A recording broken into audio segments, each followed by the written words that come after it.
stable over the past few months against all the odds. Our employment rate is at record levels and has recently increased even further. Most importantly, our transformation toward a climate-neutral economy, the fundamental task of our century, is currently taking on an entirely new dynamic. Not in spite of, but because of the Russian war and the resulting pressure on us Europeans to change. Whether you are a business leader or a climate activist, a security policy specialist or an investor, it is now crystal clear to each and every one of us that the future belongs solely to renewables. For cost reasons, for environmental reasons, for security reasons, and because in the long run, renewables promise the best returns. So yes, the past year brought fundamental change for Germany and Europe. But Germany itself has fundamentally changed as well.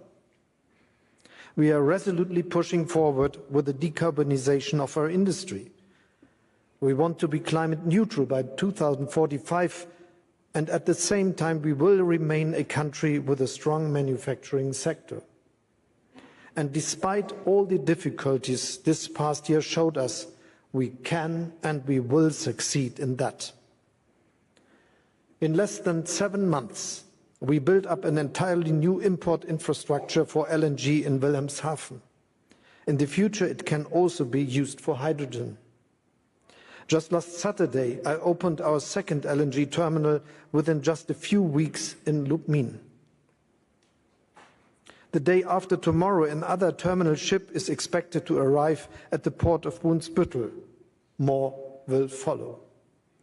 This is not only good news for our energy security and that of our European neighbours who will be receiving gas from these terminals. Above all, it shows Germany can be flexible, we can be unbureaucratic, and we can be fast. I spoke of a new Deutschlandgeschwindigkeit, in this regard a new German speed. We will make this German speed the benchmark, also for the transformation of the economy as a whole. Your companies can hold on us to this standard.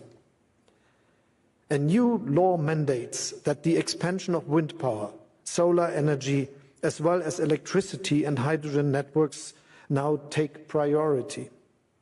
We will make available no less than 2% of our country for wind power with a minimum of red tape.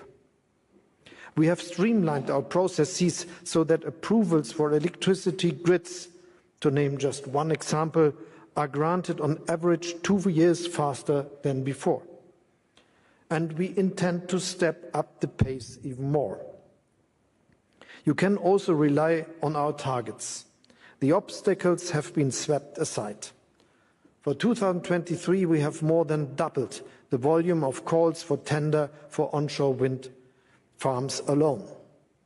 By the year 2030, 80% of our electricity production will come from renewable sources, again double what it is at present.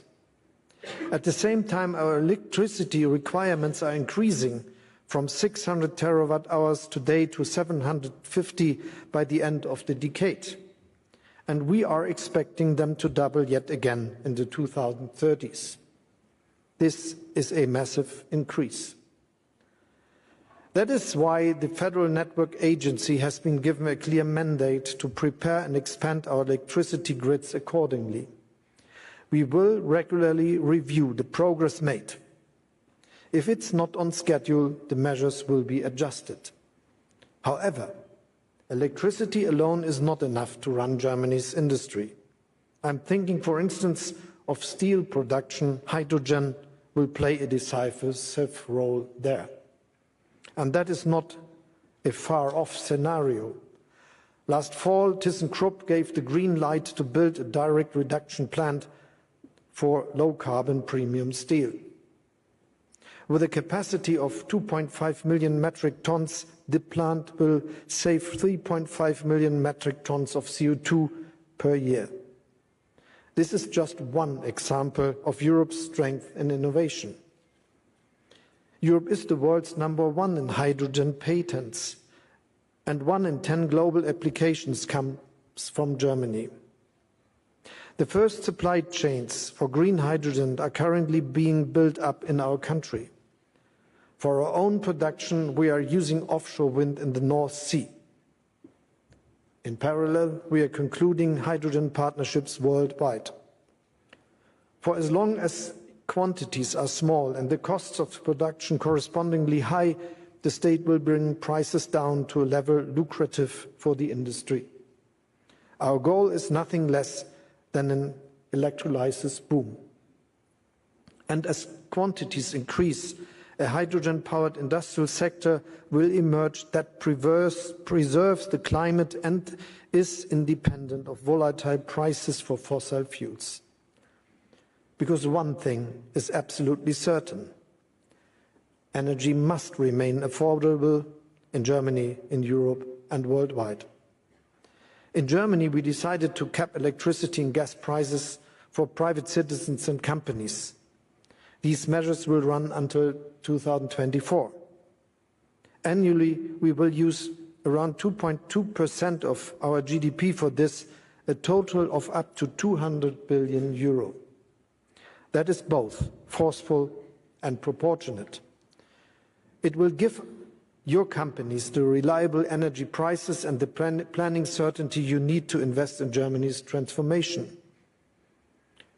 In the European Union, we have agreed on joint targets for gas filling and saving. We will purchase gas jointly more often and coordinate storage better. And we will use our market power to ensure that European prices do not decouple completely from the world market. Moreover, we are also aware of our global responsibility. Let me say this expressly to our friends and partners in Asia, Africa, Latin America, and the Caribbean. The fact that we Europeans purchase LNG on the world market must not lead to scarcity elsewhere. We will need alternatives for the roughly 120 billion cubic meters of gas from Russian pipelines missing from the world market. More renewables, of course, but also temporarily additional gas resources. Otherwise, there is a danger that without affordable gas, emerging economies in particular might switch back to coal. This would be even more harmful to the environment. Of course, we must avoid new lock-ins, new path dependencies at all costs by making new projects HO2 ready from the very outset and by expanding renewables in parallel. In the short term, this may lead to higher costs. However, in the long term, we all stand to save if the impact of climate change is less dramatic. In Germany, too, switching to a climate-friendly economy will take efforts. We are talking about investments around 400 billion euro for the expansion of renewables between now and 2030. Investments, by the way, which are already well underway. The most recent example is a contract worth billions for Siemens Energy to connect a new offshore wind park to the grid. And this is just one example illustrating why this turning point towards a climate-friendly industry is not the end of our industrial powerhouse, but a new start. After all, even before the energy crisis that Russia triggered, Germany's business model was not only based on the energy-intensive mass production of aluminium, cement or crude steel, but on highly specialized research and technology-intensive industrial products that are needed all around the world. All the more so, actually, when the world is now transitioning towards a climate-neutral future. Even before Russia's war of aggression, Germany's energy prices were not the lowest. And yet Germany was and remains competitive. This is because of thousands of small and medium-sized enterprises all across the country. Enterprises that are highly innovative and adaptable, which explains why they are so often global leaders.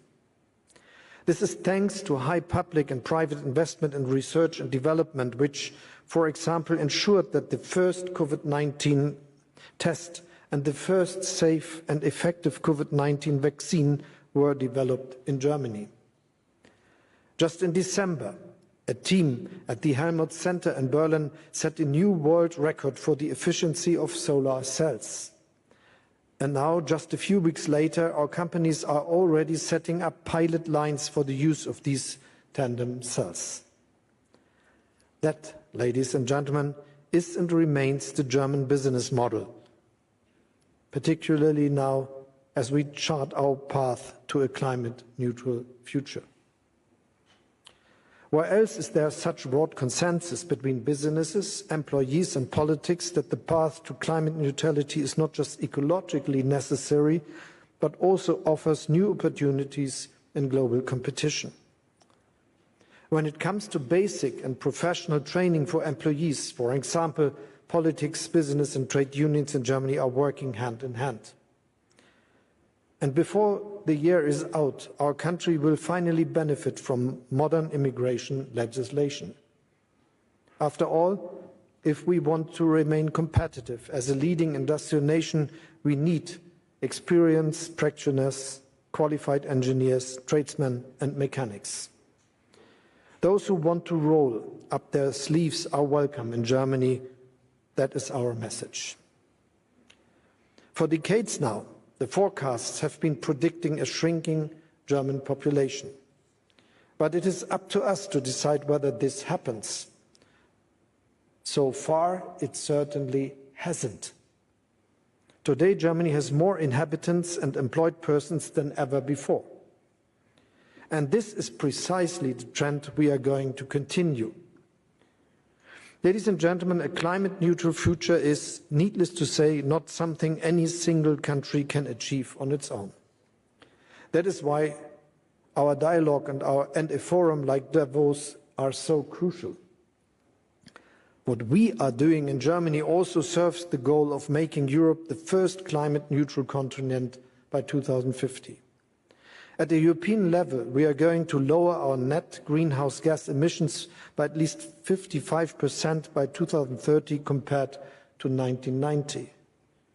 This decision stands. Here, we are relying on the market, on competition and on innovation. The EU's emission trading system is a case in point. Even today, we are using it to cut permissible emission levels in a way that is predictable for all. At the same time, this system is serving as a catalyst for innovation. But to ensure the most ambitious are not disadvantaged, we prepare round the